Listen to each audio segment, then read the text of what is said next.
नमस्ते everyone and welcome back to the new video. मैं हूं आपका दोस्त निखिल और आ गया हूं लेके मेरे लाइफ की सबसे special video.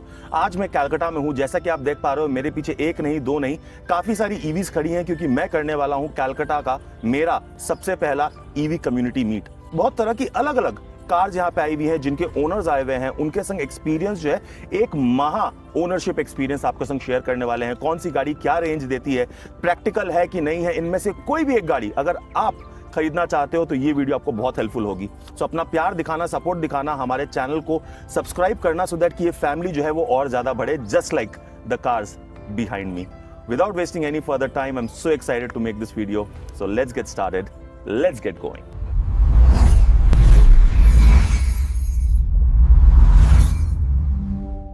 My name is Nikhil. I am from Kolkata, New Town side में रहता हूँ। Nexon EV45 चलाता हूँ जो 1.1 years old है। अप्रोक्सीमेटली 330 to 350 की रेंज मुझे रियलिस्टिकली सिटी में मिलती है। हाईवे पे अराउंड 350 to 360 डिपेंड्स। वो छोड़ो, बट ये तो हो गई मेरी जो आप जानते हो मेरे चैनल पर हो। बट चलो आओ चलते हैं अपने फर्स्ट ओनर के पास।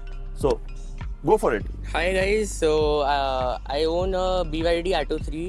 It's a 60 kilowatt car. I bought it back in February 2024. I'm getting around 300 kilometers. And I also have a BMW i4, so it's a eDrive 40 car, so it is 84 kilowatt battery, and I'm getting around 500 in city and around 550-600 in highway. And I also have a Tigor EV. So I'm getting around 200 in that. I bought it back in 2023. Both cars are 2023, i4 and Tigor EV.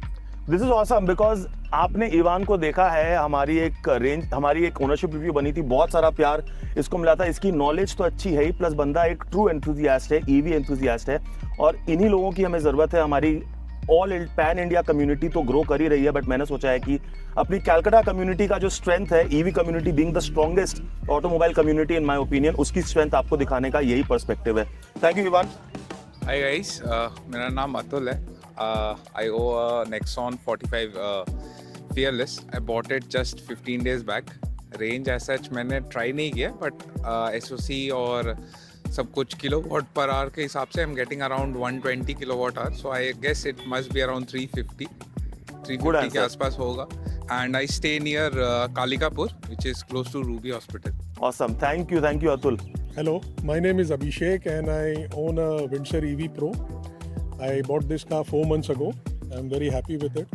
I'm getting a range of around 450 to 480 and I hope that in future I'll buy more EV cars. Range test करके proof करवा देंगे इनसे। 480 Windsor pro में कौन लाता है यार? अभी देख लीजिए। हाँ चलो, अच्छी बात है। Hello guys, I'm 100%. Vikram. I used to drive Nexon EV Prime since last 4 years. Now I'm changing it The to OG. Windsor. The OG. I'm changing it to Windsor. I used to get 250 in Nexon EV Prime without AC, and with AC 180 something. Hi, my name is Raghav Arora. I am a proud owner of Mahindra Basics. My range is around 450 kilometers and it's been 4 months since I bought this car. Hi, I'm Rohan. I own a MG Comet, the exclusive one. And I've been driving this for approximately 8 months. I just completed 10,000 kilometers yesterday. And as of now, I'm very happy with this. I mean, especially with city riding. And if I look into the this thing, then kilometer-wise with AC or heater, I'm getting approximately around 180 to 90. Nice. And without AC, especially during this winter time, I'm getting approximately, last I've clocked 220. Hello guys, I'm a proud owner of Winfast VF6 Earth model. I have bought it 2 months back. I will just complete 5,000 kilometers today, and the car is giving me a range of around 380 to 400 kilometers. I have done a 100 to 1% test on aggressive driving, and it gave me around 382 kilometers because I was driving very fast. आपको हमारे Calcutta community के लोग मिल गए, but I have something very special for you. आप अगर मुझे मेरे Instagram पे फॉलो नहीं कर रहे हो तो फॉलो करो, बिकॉज आपसे बहुत सारी इन्फॉर्मेशन जो है वो इंस्टाग्राम पे भी शेयर करने वाले हैं। But now the moment of truth, एक स्पेशल मोमेंट है। I want to introduce someone very very special in the frame. हम थोड़ा सा इधर आ जाते हैं। वेलकम हर्ष भाई। Harsh explorer has driven all the way from Agra to be a part of this. Of course इनका प्लान तो था ट्रैवल का, बट प्लीज इंट्रोड्यूस योरसेल्फ भाई, प्लीज।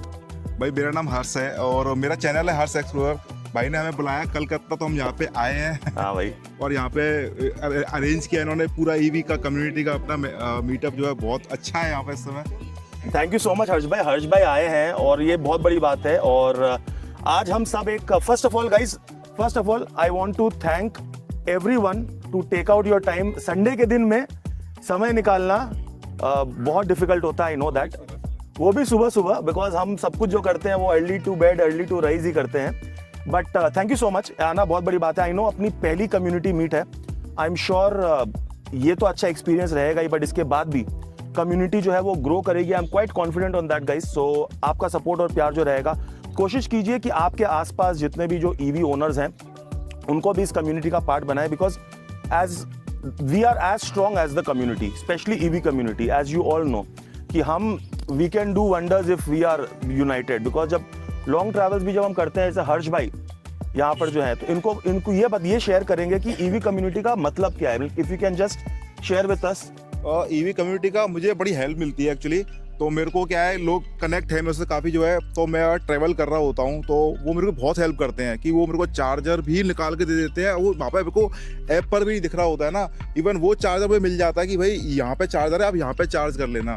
तो ये बहुत बड़ी हेल्प होती है कम्युनिटी के अंदर होने की वजह से जो है। नॉट जस्ट दैट, मुझे ऐसा लगता है ना कि शहर में भी हम जब हैं तो कुछ एक क्वेश्चन है, जैसे कि हम यहाँ पर नेक्सॉन के काफ़ी ओनर्स हैं। अभी फिलहाल अगर आप फिर भी देख पा रहे हैं जैसे कि एक ही विंडसर है, बट हमारे ऐसे बहुत सारे मेंबर्स हैं जो आज आना चाहते थे बट कोई रीज़न के वजह से नहीं आ पाए। बट एक दूसरे को भी काफ़ी मदद मिलती है समझने में कि अच्छे गाड़ी में कोई प्रॉब्लम आ रही है, क्या आ रही है, कॉन्टैक्ट्स पता चलते हैं कि जहाँ से आपको हेल्प मिल जाएगी, तो बहुत अच्छी बात है। Anything that you would like to share somebody, please, I will not go about, raise your hand if you want to say something.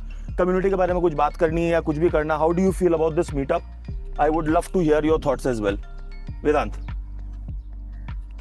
Long trips जाने में थोड़ा सा कम्युनिटी के कारण हेल्प हो जाता है, because they help on the chargers on the way and route planning में भी हेल्प हो जाता है। सो बहुत ज़्यादा R&D खुद से नहीं करना पड़ता है। So that is a very big positive. Like हम लोग के ग्रुप में कोई रिसेंटली गैंगटॉक गए हैं। हिरोकदा आप नहीं आए हो, वीडियो देख रहे हो, मुझे पता है। So these kind of things motivate us to also go take our cars on long trips. So definitely. See, as a first-time EV owner, Yes. I had a lot of questions in my mind. हाँ. And after I purchased the car, there were few more questions regarding its usage. हाँ. So as a member of the community, the easiest way was to drop a message on WhatsApp, हाँ. and you will get hundreds of reply, हाँ. and you will get a solution also. Yes. So this is one of the biggest plus points of तो having a community. अगर आप लोगों ने मेरी pan India community का part, I am sure कुछ तो हो गए, अगर नहीं हो तो वो भी हो सकते हो, बिकॉज आई नो वहाँ पर आपको 6000 मेंबर्स भले ही दिख जाएं, बट जितने मेंबर्स भी एक्टिव होते हैं उस दौरान आपको शायद आंसर मिले नहीं मिले। बट कैलकाटा कम्युनिटी को जोड़ने का सबसे बड़ा रीजन ही यही है कि वो क्विक एक्सेस सॉल्यूशन वाइज, कि कैलकाटा में होके अगर कैलकाटा का बंदा जब एक दूसरे को हेल्प करता है तो वो एक्सेसिबिलिटी उसकी ज़्यादा इजी हो जाती है। Even you would like to say something, because you own 3 EVs। Tiago से स्टार्ट किया आपने और फिर इसने BYD ली, अब BMW चला रहे हो। सो शेयर समथिंग कि what do you think about this whole EV community and what do you see the future of EV community? So yeah, EV community is good. It is very important. Like you get insights of all the cars, like what problems are there and all, like what's the SOH of all the cars. So yeah, it's a good thing to have. Correct. And जैसा कि you drive a BYD, you drive a BMW and you drive a Tata. Which one do you think is a best value for money and from a practical standpoint? And दोनों तीनों की price segments जो है वो बहुत अलग है, but कोई अगर फर्स्ट टाइम EV खरीदना चाह रहा है, So like the best car would be, I guess, Tiago EV, because they're made it 50,000 discount also, so it will come like around 6 lakh. If you have a budget of 10 to 15 lakh, then I personally feel that Windsor EV is the best value for money. excellent. Yeah. But since you spoke about entry level, since we spoke about entry level, I have someone over here. Rohan, the mic goes to you.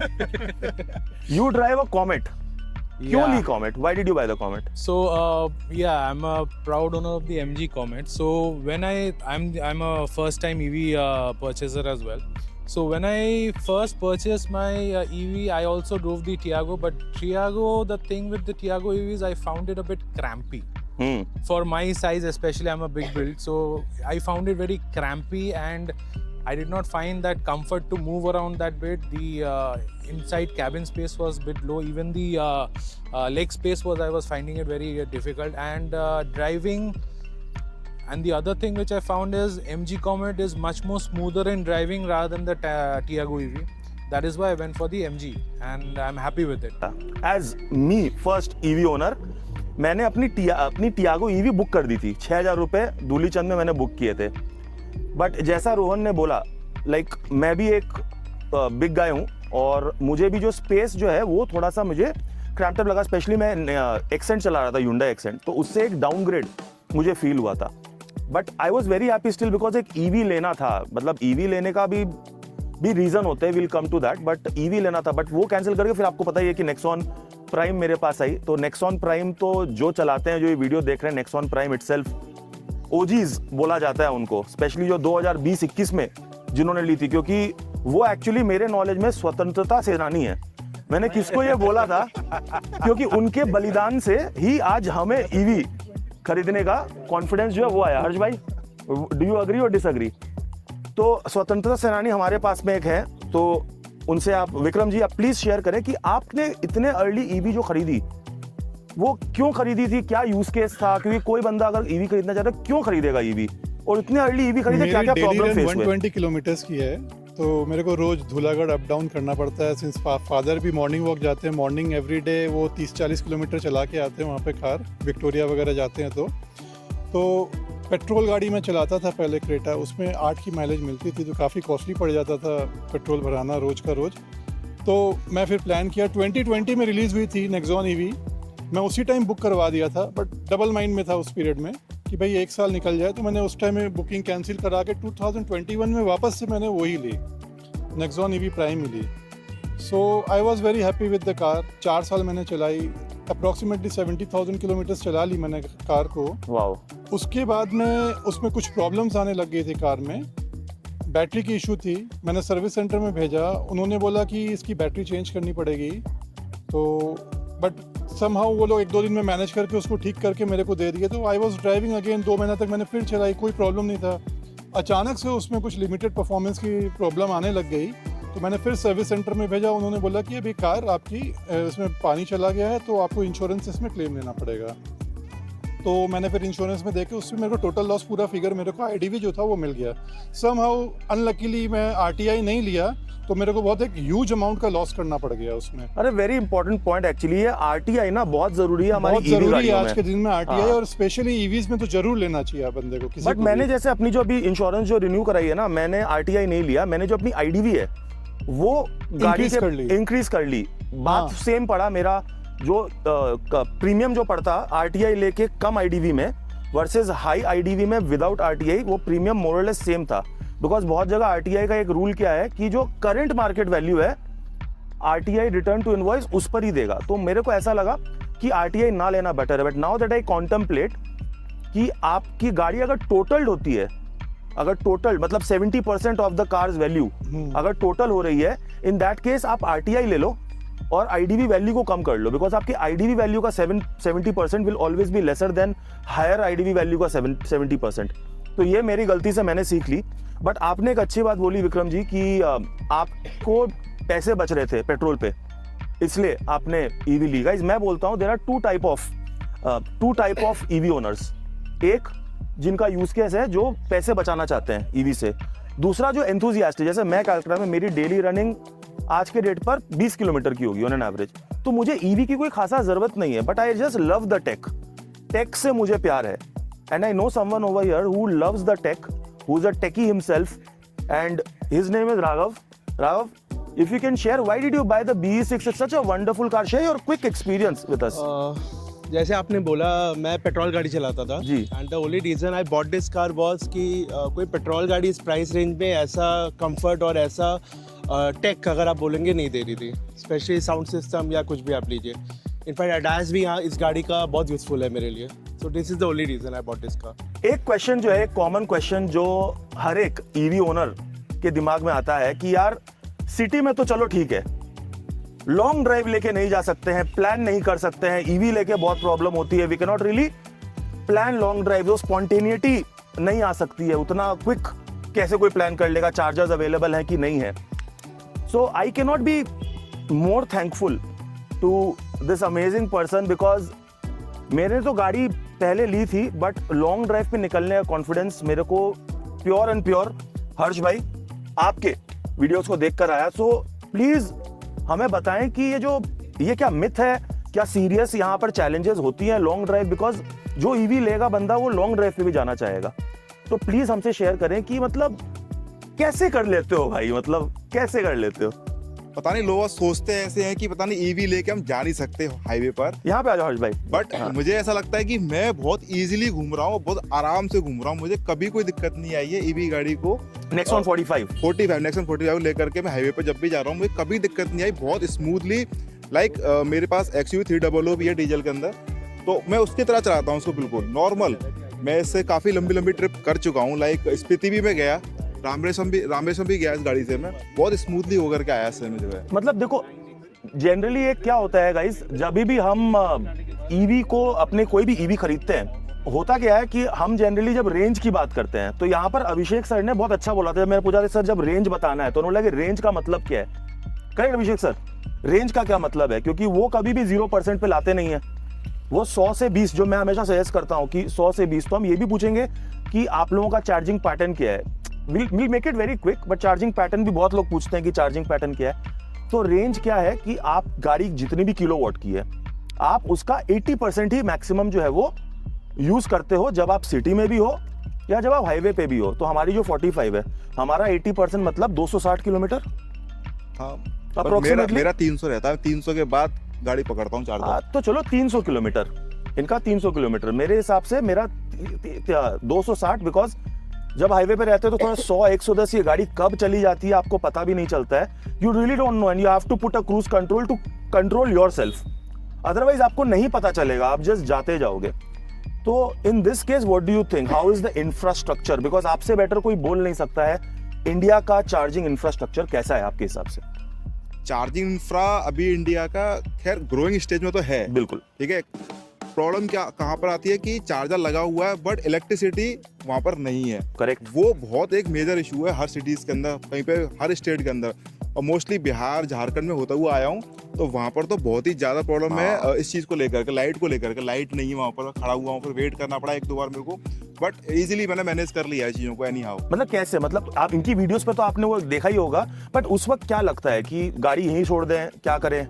नहीं, फिर मैं risk लेता हूँ कि अभी इस area में light नहीं आ रही है, तो मुझे अगले 20-30-40 किलोमीटर चार्जर दिख रहा है, वहाँ पे लाइट है और चालू है वो चार्जर, तो मैं ट्राई करता हूँ चलो भाई चलते हैं। तो उसके लिए आप बफर छोड़ते हो अपनी गाड़ी में? हाँ, 20% पे अगर मैं हूँ तो मैं फिर ले जाता हूँ आराम से। बफर का काम यही आता है कि एटलीस्ट मैं वहाँ तक पहुँच जाऊँगा, अगर यहाँ पे चार्जर बंद मिला है मेरे को तो आराम से वहाँ पे चले जाता हूँ। मोस्टली मेरे को चार्जर मिल ही गए हैं और ऐसी कोई प्रॉब्लम मेरे को आई नहीं अभी तक। देखो मैं भी बोलता हूँ यार ईवी ले ट्रैवल करो, of course fast charging capability जब तक है, मेरे हिसाब से रेगुलर टॉपअप करो अपने गाड़ी में। वो रिजर्व छोड़ो, जब भी रेगुलर टॉपअप करने का मिल रहा है करो। बहुत लोगों का जो ये क्वेश्चन है कि वो जो 3 DC चार्जिंग 1 AC चार्जिंग, ये है बहुत सारा क्वेश्चन, आपका भी क्वेश्चन है। तो ऐसा कोई बंदा है जिसने नॉन स्टॉप सिर्फ DC चार्जिंग की है, या फिर how are you charging your car? हाँ, पहले आप बताओ सर आप किस तरह चार्ज करते हो, वील जस्ट गो कि चार्जिंग आप किस तरह से करते हो? DC चार्ज का तो ऐसा है कि मैं रामेश्वरम ट्रिप पर गया था, तो मैंने 5500 किलोमीटर गाड़ी चलाई थी और 5500। हाँ, और पूरी DC चार्ज थी, कोई AC चार्ज नहीं मिला मेरे को, मैंने किया ही नहीं, मैंने सोचा ही नहीं मैं लगाऊं। और हमेशा 100% की कैसे किया? हाँ, ये दिक्कत आती है अगर आप 3 या 4 के बाद आपको एक बार 100% कर लो, भले DC से कर लो उसको आप, तो उससे क्या है उसका कैलिब्रेशन हो जाता है। अदरवाइज ना फिर वो उसमें एरर आना स्टार्ट होते हैं ना, वो फिर स्टार्ट हो जाते हैं अगर आप उसको 100% नहीं करोगे तो 3 या 4 के बाद। एब्सोल्युटली करेक्ट, सॉरी अगर बीच में फोन बज गया हो, बट एब्सोल्युटली करेक्ट। आपका जो क्वेश्चन है कि कैसे करना है, देखो कायदा क्या होता है, बैटरी को कैलिब्रेट करने से मतलब है। और आइडियली आपको कैलिब्रेट कैसी करनी चाहिए? आपको कैलिब्रेट करनी चाहिए कि बैटरी जितना डीप लेकर आओ, फिर उसको AC चार्जिंग से 100% लेके जाओ। ये कायदे से एवरी 4th साइकिल में हो जानी चाहिए, बट आपका अगर 4th साइकिल में AC चार्जर नहीं मिल रहा है, तो डीसी से ही करो, बट वो कैलिब्रेशन जो है वो जरूरी है. Ivan, you wanted to say something. What are your charging pattern? How are you charging your car? So I mostly charge at my home, and regarding DC charging, if the manufacturer is recommending that after every 3 DC charging you have to do an AC charging, then you can follow. Like if I own a BYD, so in that there is no compulsion that they don't say like after every 3 DC charging you have to compulsory do one AC charging. But So I do you don't stress technically about do it. you agree with that? Because आपकी SOC जो है वो बहुत drop करी. क्या आप अपने BYD को हमेशा 100 करते हो कि you don't actually do it? No, I always do 100. So like there are 2 types of batteries, LFP battery and NMC battery. So in LFP battery, it is recommended to charge up to 100%, so the cells are balanced. But in NMC battery, if you keep it at 100% for long time, it damages the battery. That is for LFP as well. आप 100 पे करके छोड़ मत दो. 100 पे किए हो तो फिर उसको आप चलाओ. Correct. Yeah, so no, in NMC, if you continuously do till 100, then also it damages the battery. Basically you're losing your charging cycles in NMC because उसकी charging cycles कम होती है. 100 उसको भी कर सकते हो. बट जरूरत नहीं. अगर आप सिटी पे हो तो मेरे हिसाब से even for NMC you should do 100 full cycle charge on the 4th cycle at least for NMC. Raghav, आप कैसे चार्ज करते हो? Charging pattern quickly. I'm charging it at home, and my pattern is I'm still using 3.3 watt charger. Yes. Because मेरे 79 society kilowatt में and 3.3. हाँ, मेरे society में fast charging का अलाउ नहीं है. So what I am doing right now कि मैं जैसे 40 में होता है मैं गाड़ी चार्ज में लगा देता हूँ. तो मोस्टली 70-80 तक हो जाती है. अगर नहीं होता तो अगले दिन फिर हम 100 में ले जाते हैं जैसे जरूरत पड़ती है. करेक्ट. तो this is my pattern. Because कोशिश करो कि वो 100% वाला मैं जो मैंने 20 आपको में जो भी बताया. बहुत बार लेके जाता हूँ हर 4th-5th साइकिल में. Abhishek sir, charging pattern sir, because आपने भी बहुत गाड़ी चलाई है अपनी. So far, I have been charging with my 3.3 kilowatt charger. I have both the chargers. कितना टाइम लगता है सर? 3.3 में मैं normally 30-35 से 100 तक लेके जाता हूँ. So I leave it on overnight, and by the time I am going to office in the morning at around 9-9:30, it's ready. मैं रेगुलरली स्लो चार्जर से ही चार्ज करता था. 3.3 से मेरे घर पे ओवरनाइट लगा के छोड़ देता था चार्ज में, एंड मॉर्निंग तक आई यूज्ड टू गेट 100%. 90-95% तक मैं अपना निकाल लेता कार को चार्ज से. और बहुत रेयर ओकेजन में मेरे को डीसी चार्जिंग करनी पड़ी. क्या आपको आपकी ईवी जो है अपने घर के चार्जिंग इंफ्रास्ट्रक्चर के हिसाब से सिलेक्ट करनी चाहिए? What do you think, Rohan, and how do you manage it? Yeah, I think that is how it should be, because अगर आपका घर का किलोवाट अगर ये नहीं करता है 3 फेज सिंगल फेज जो ये नहीं होता है, then there is no point. So like for me, my is an exclusive but without a fast charging. मैं usually AC में ही चार्ज करता हूँ उसको, and depending मेरा running time daily is around 50 to 70 kilometers, but I charge it every day overnight. So hardly मैं जब बाहर जाता हूँ तो एक बार मैंने full discharge किया था up till 10%, and that took around 4.5-5 hours to full charge हो गया था. Great. So that is how I keep it charged every day, because the next day I don't know, 50 kilometers is either planned मेरा हो जाता है, but extras भी आ जाते हैं, कभी कभार इमरजेंसी आ जाते हैं जहाँ पे मेरे को ज़्यादा चलाना पड़ता है. Right. So that's why I keep it charge every day. मैं ओवरनाइट वो चार्ज में डाल देता हूँ. Superb. Vedant, how many you have driven, how many kilometres so far?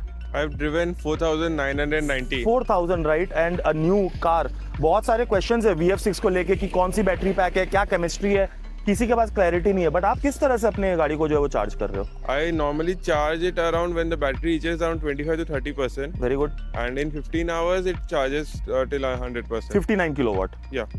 Okay, before I move on to Atul, because Atul के लिए मेरे पास 2-3 स्पेशल क्वेश्चंस हैं. बट डीप डिस्चार्ज की बात की हमने सबने, और मेरे पास ही बहुत क्वेश्चन आते हैं कि डीप डिस्चार्ज करना चाहिए कि नहीं करना चाहिए. देखो, I believe we all are learning. हम अभी भी वो लर्निंग फेज में ही हैं. तो मैं जैसे पहले बोलता था कि आप रेगुलरली गाड़ी को जो है महीने में एक बार डीप डिस्चार्ज करो. अब मैंने समझा है कि डीप डिस्चार्ज करने की कोई ज़रूरत नहीं है. 10% तक इज ओके. 10% तक इज ओके. और आजकल जितनी भी नई टेक की गाड़ियां हैं, नई टेक की गाड़ियां, उन सब में टॉप रिजर्व और बॉटम रिजर्व जो है वो मिल जाता है. तो आपकी बैटरी कभी जीरो हो भी गई तो एक्चुअली में वो जीरो नहीं हो रही है. Correct. But 10%, 15% is good enough. 20 to 100 is my sweet spot. Plus minus 5-10%. But अगर डीप डिस्चार्ज करना है तो मेरे हिसाब से डीप डिस्चार्ज तब करो जब आप एक लंबे ट्रिप पे जाने वाले हो. जस्ट टू मेक श्योर, जैसे कि हर्ष भाई ने भी बोला कि वो 20% पे कहीं पर थे और अब उनको वहां पे चार्जर नहीं मिल रहा, तो now he has 20% to see the next charger. But अगर आपने डीप डिस्चार्ज नहीं किया है तो आपको पता भी नहीं चलेगा कि आपकी गाड़ी कितनी नीचे जा सकती है। तो to get that confidence, deep discharge करो ट्रिप के पहले, उसको स्लो चार्ज करके 100 करो। नाउ दैट यू नो कि आप कहां तक सेफली जो है वो जा सकते हो, आपको आपके गाड़ी पर जो है वो कॉन्फिडेंस इंक्रीज हो जाता है। But now you have recently bot this car, right, and you had so many option. पहले तो ऑप्शंस भी नहीं थे यार, पहले ऑप्शंस नहीं थे, और अब इतने ऑप्शंस के बीच में why did you select quickly, why did you select Nexon, और क्या क्या ऑप्शन कंसीडर किए थे, नेक्सॉन ही क्यों सिलेक्ट किया और अब उसको कैसे प्लान कर? सो बेसिकली मैंने जब स्टार्ट किया था, मेरे पास एक्चुअली मेरा जो प्राइमरी कार है वो एक वर्ना 2023 मॉडल है। So I have been driving for a very long time, but Calcutta के ट्रैफिक जो लास्ट 1-2 साल से काफ़ी ज़्यादा हो रहे हैं, स्पेशली EM बाईपास की तरफ, वो बहुत एक्सेसिव हो रहे हैं। राइट, सो इवन अगर आप केयरफुल हो, बाजू वाला केयरफुल नहीं रहता है, बराबर, ठीक है।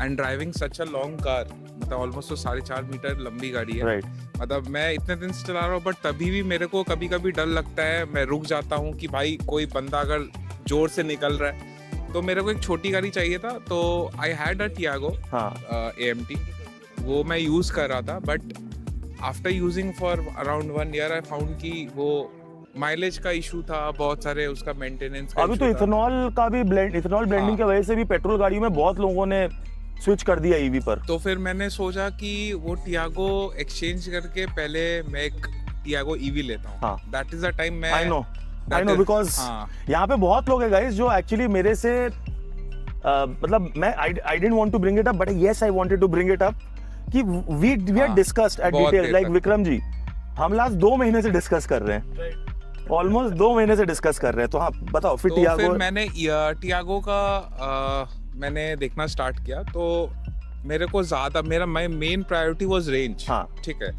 तो मेरे को ज़्यादा उतना हाईटेक 360 कैमरा ADAS ये सब नहीं चाहिए था, मेरे को प्योर एंड प्योर रेंज चाहिए था, और एक छोटी गाड़ी चाहिए था, because I already have a Verna, right, तो वो मैं मैक्सिमम हाईवे ड्राइव ये सब के लिए यूज़ करता, राइट। तो मैंने जब टियागो से स्टार्ट किया तो आई फाउंड कि टियागो का realistic range is maximum 170 to 190 अगर आप उसका टेक लग के नीचे वाला वर्जन लेते हो तो फिर मैंने सोचा कि अगर बाई चांस थोड़ा सा बजट पम्प करके अगर मैं पंच एडवेंचर ले लूँ जो उसका 35 वाला है, तो उसमें आ जाएगा। फिर मैंने जब एडवेंचर देखा तो उसका जो स्क्रीन और ये सब था, उससे फिर मैंने सोचा कि थोड़ा सा और सेव तो करके VF6 कंसीडर की नहीं की मैं वो एंड में आऊंगा। नहीं, वो तेरे संग अलग से मैं ओनरशिप रिव्यू बनाएंगे, उसके लिए कुछ मसाला छोड़ दो। अच्छा, यहाँ पर क्विकली मुझे बताओ। तो हाँ, फिर अल्टीमेटली ये हुआ कि नेक्सॉन मैंने चूज किया कि मेरा EV के ऊपर मन ज्यादा इसलिए आया क्योंकि मेरे भाई ने एक सेकंड हैंड नेक्सॉन लिया रिसेंटली, लाइक 1-1.5 साल पहले। हाँ, तो फिर वो चलाने के बाद I found it to be really good. तो फिर मैंने जब इसमें मन बनाया तो फिर अल्टीमेटली नेक्सॉन का लेना चाहा। तो नेक्सॉन भैया से बात करके काफ़ी देर बात हुई, बहुत दिन तक बात हुई, बहुत चीज़ों को लेके बात हुई, इंश्योरेंस एवरीथिंग, बहुत सारे, मतलब ही वाज जस्ट, मतलब ऐसे लग ही नहीं रहा था कि he was someone I have been speaking to just for 1 month और मे बी 15 days, राइट। तो उसके बाद फिर वो लेने के बाद फिर मैंने नेक्सॉन लिया। हाँ, नेक्सॉन लेने से पहले मैंने विंसर भी देखा था, मैंने विंडफास्ट का जो बेस मॉडल है, I think it's earth, right, तो वो Which Vedant is driving, हाँ, तो वो भी मैंने देखा था। तो बहुत सारे चीज थे उस टाइम पे, टाटा का काफी सारा डिस्काउंट ऑफर भी चल रहा था, मेरे को एक्सचेंज वैल्यू भी मेरे टियागो का बहुत अच्छा मिल रहा था, और विंसर थोड़ी सी बड़ी हो जा रही थी नेक्सॉन से, तो that was one of the biggest reason. और कुछ चीज थे विंसर में जो अच्छी थी और कुछ चीज जो पसंद नहीं आ रही, मतलब कि पूरे गांव दुनिया में घूमकर जो अपनी एक इंडियन कंपनी जिसको हम मतलब बहुत कोसते हैं, टाटा को हम कोसेंगे, टाटा को हम बोलेंगे सर्विस नहीं है, कुछ नहीं है, बट हम टाटा को बहुत कंप्लेन करेंगे, बट आज भी ना रिलायबिलिटी एंगल से मेरे को लगता है कि Tata is still a company that you can rely on.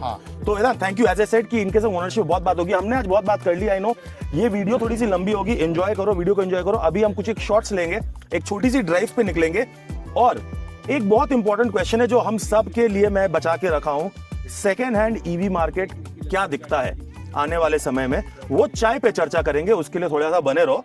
अभी तो ड्राइव पे निकलते हैं, कुछ एक शॉर्ट्स लेते हैं और चाय पे बाकी की चर्चा करते हैं। अब तक अभी तक वीडियो अच्छी लगी है गाइस, तो हम सब के एफर्ट के लिए हम सब के एफर्ट के लिए एक लाइक बटन जरूर से दबाओ, इस वीडियो को जो है वो शेयर करो, सो दैट ये इन्फॉर्मेशन जो है वो और भी लोगों तक जाए। And thank you so much for your love and support as always. अभी कुछ एक शॉर्ट्स एंजॉय करो एंड मिलते हैं थोड़े से छोटे से ब्रेक के बाद।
So guys, while we are enjoying a lovely breakfast, आप देख सकते हो मजेदार ब्रेकफास्ट, everybody sitting. जो क्वेश्चन मैंने बोला था that we will be asking is the future of EV in terms of second hand. तो मैं इसको यहाँ प्लेस करता हूँ. It is open for all. Who wants to speak about the second hand? मैं तो अपना थॉट्स जो है वो शेयर करता ही रहता हूँ, बट आप कुछ बोल रहे थे दीप भाई. So अब लिटरली कंफ्यूज ऐसा नाउ कि अभी बेचना तो नहीं है, लेकिन बेचने का अगर नौबत आया तो लोग how what would be the rate, कि हम पेट्रोल डीजल से कंपेयर करेंगे, ईवी का एक नया ही प्लेटफॉर्म रिलीज होगा कि किलोमीटर के हिसाब से देखा जाएगा कि कितना में बिकना चाहिए sir. What is the thought process? Tata curve second hand 12.5, Tata Curvv EV उसने खरीदी सेकंड हैंड 35 के ट्रिम में 12.5. एक तो ये कॉन्सेप्ट चेंज हो जाएगा बिकॉज पेट्रोल गाड़ी का नंबर ऑफ किलोमीटर्स चलना वर्सेस ईवी गाड़ी का नंबर ऑफ किलोमीटर्स चलने में हेल एंड हेवन का डिफरेंस है. 30,000 50,000 and EV is nothing at all. Correct, because ना आपके मोटर पर ज्यादा प्रेशर गिरा है, वो मोटर 10 लाख 15 लाख किलोमीटर चलने के लिए डिजाइंड है. बैटरी तो मैंने बता ही दिया कि एक battery normal on average 4 5 6 lakh 7 lakh 8 lakh kilometre depending on the capacity जाएगी. मेरे को ऐसा पर्सनल लगता है कि ईवी का सेकेंड हैंड मार्केट जो है वो कभी भी हैंडसम नहीं होगा. किसी की गाड़ी जैसे ज्यादा चलती है उनको तो सोचना ही नहीं चाहिए, बिकॉज आपने बहुत पैसे ऑलरेडी बचा लिए अपने पेट्रोल कॉस्ट पे. जिनकी गाड़ी कम चलती है उनको सोचना नहीं चाहिए, बेचने का सोचना नहीं चाहिए, क्योंकि लॉस मेकिंग प्रोपोजिशन है. बट स्टिल वो होगा. जस्ट लाइक मोबाइल फोन्स वाला जो कॉन्सेप्ट जो है, इट इज वियर्ड बिकॉज लाखों में बात हो रही है, but still people are ready to cut off that 2 lakh 3 lakh का लॉस. क्या चलो, बिकॉज लोन मिलना बहुत आसान हो गया आज के डेट पे.